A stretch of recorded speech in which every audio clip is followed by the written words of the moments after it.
Здравейте! С това видео ще се опитам да ви представя начина на работа и отчитане на касов апарат Blockage 50. За да включите първоначално или изключите касовия апарат, трябва да задържите бутона, който се намира отстрани вляво. Тъй като дисплея му изгасва, ако не го използвате известно време, натиснете отново, но за кратко същия бутон. Касовата ролка, с която работи този модел апарат, е терморолка с ширина 57 мм при максимален диаметър 40 мм. За да я поставите, отворете капака, който се намира на дъното на апарата. Поставете касовата ролка в гнездото по този начин и натиснете капака в центъра с леко усилие. За да започнете работа с апарата, отключете екрана, като преплъзнете пръст нагоре и стартирате приложението Blockage POS. На екрана се появява цифровата клавиатура за избор на количество и цена. Ако искате да се отвори екрана с всички програмирани артикули, изберете лупичката горе вляво. Ако желаете да филтрирате избора си на артикули само от конкретен департамент, изберете следната икона от лентата горе, след това съответния департамент. Ако искате да се върнете отново към всички артикули, изберете отново същата икона и след това всички групи. Ако не виждате всички артикули, преплъзнете менюто с артикули или натиснете синия бутон Търсене. Стъпете върху полето Търси продукт. Още при изписване на първите букви ще започнат да се филтрират артикулите спрямо изписаното до момента. Преди да започнете да маркирате с апарата, е препоръчително да въведете служебната сума, която поставите в сейфа, за да имате възможност за връщане на ресто. Това става, като натиснете иконата най-горе вдясно, а след това иконата за служебно въвеждане и извеждане на сума. Въведете сумата и потвърдете с бутона Завърши. Апарата разпечатва служебна бележка с въведената сума. Ако искате да изведете сума от сейфа, изберете от падащото меню опцията Служебно извеждане на сума. Въведете сумата и отново потвърдете с бутона Завърши. За да се върнете в страницата с артикули, натиснете бутона Назад и отново Назад. Когато продавате само един артикул, директно го изберете. Ако продавате артикул с количество по-голямо от едно, първо го изберете посредством стрелките или стъпете върху цифрата и напишете желаното количество. Изберете Назад и маркирайте артикула. Ако искате да продадете артикул на цена различна от програмираната, трябва първо да изведете цифровата клавиатура чрез иконата горе вляво. Напишете цената, изберете лупичката, за да достъпите номенклатурата и маркирайте артикула. Ако клиента се сети в даден момент, че желая още една бройка от вече продаден артикул, натиснете Плащане. Отваря се прозорец, в който се визуализира касовия бон и може да коригирате бройката посредством плюс и минус или като я напишете. От тук може да анулирате определени продажби, като изберете Хикс или да изтриете цялата кошница с бутона Изчистване. За да приключите касовия бон в брой, натиснете бутона в брой. Ако въведете сумата, която клиента заплаща и натиснете бутона Завърши, апарата ще изчисли рестото. Ако не желаете дубликат на бона, изберете Затвори. Сега нека да направим още една продажба. Ако клиента предпочита друг тип плащане, например ваучер, изберете Други плащания. От падащото меню изберете Ваучер. Въведете сумата на ваучера, като тя трябва да е задължително по-малка или равна на дължимата сума. Натиснете Плащане. В случая се получава смесено плащане, тъй като сумата на ваучера е по-малка от дължимата сума. Ако остатъка от задължението се плати в брой, директно натиснете бутон Завърши. Ако остатъка се плати с карта, трябва да наберете сумата, от падащото меню да изберете с карта и след това да приключите касовия бон с бутон Завърши.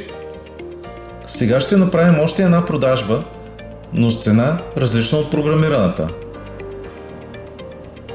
Ако разплащането е с карта, след като натиснете Плащане, изберете Други плащания. От падащото меню горе изберете Плащане с карта. За да приключите касовия бон, изберете Завърши. Дължимата сума се изпраща и активира терминала, след което се установява в режим на изчакване, за да бъде подадена картата, телефона или часовника, за да се приключи продажбата и разпечата касовия бон. Ако сте допуснали грешка и сте маркирали доста по-голяма сума от програмираната, или например някой клиент ви направи рекламация и върне закупена стока, трябва да направите stornиране на касовия бон. Спрямо причината, която налага storнирането, има условия. Ако storнирате с причина операторска грешка, срока за изпълнение на тази операция е най-късно до 7 число на следващия месец. Ако stornирате с причина връщане и рекламация или намаляване на данъчната основа, нямате срок, но за да се изпълни тази операция, трябва сумата, която връщате, да я има маркирана в апарата като оборот към съответния момент през деня. Ако я няма налична, преди това трябва да я въведете като служебна сума, което е обяснено в началото на видеото. За да storнирате, например, това касово бонче, натиснете иконата с трите хоризонтални черти най-горе вдясно и изберете операция Storno документ. Отваря се нов прозорец на екрана, в който се въвеждат определени показатели от бончето, което storнирате. От падащото меню на първото поле, отцветено в синьо, изберете причината за stornиране, като по подразбиране е зададена операторска грешка. В следващото поле изписвате номера на сгрешения касов бон и потвърждавате с зелената отметка. Следва номера на фискалната памет, който се намира най-отдолу вдясно, и отново зелената отметка. В полето по-долу изписвате часа на издаване на касовия бон, който stornирате, и потвърждавате с зелената отметка. Датата я избирате посредством календара само ако се различава от дата на сгрешения касов бон. Полето за вписване на УНП номер го пропускате, като натиснете отново зелената отметка. То е в случай, че апарата работи съвместно с СУПТО. Сега натиснете оранжевия бутон Storno. На екрана се визуализира Storno касовия бон. Тук може да изберете всички или само определени продажби, които искате да stornирате. Ако желаете да stornирате, например, втората продажба, сложете тикче на нея и натиснете Продължи. Сега финализирайте Storno касовия бон, като натиснете бутон Връщане. Приключването на Storno касовия бон е възможно само в брой. Ако искате да анулирате продажба от плащане с карта, това е възможно, като излезете от приложението Blue Cash POS и стартирате приложението Payment Terminal Service. Изберете стартиране платежен терминал, след което меню.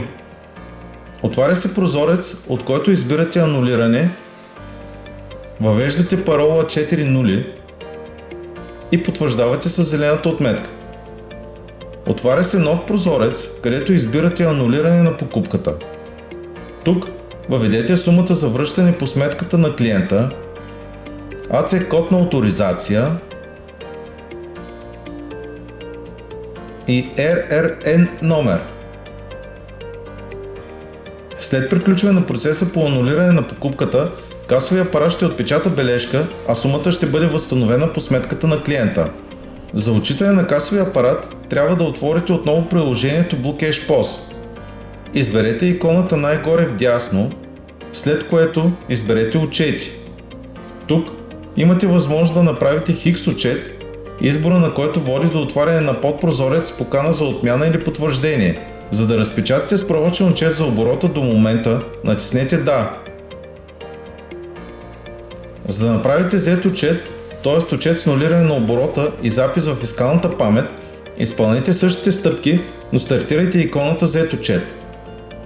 Този отчет се изпълнява единствено по ваше желание, тъй като сървъра на NAP го генерира автоматично в 23:59.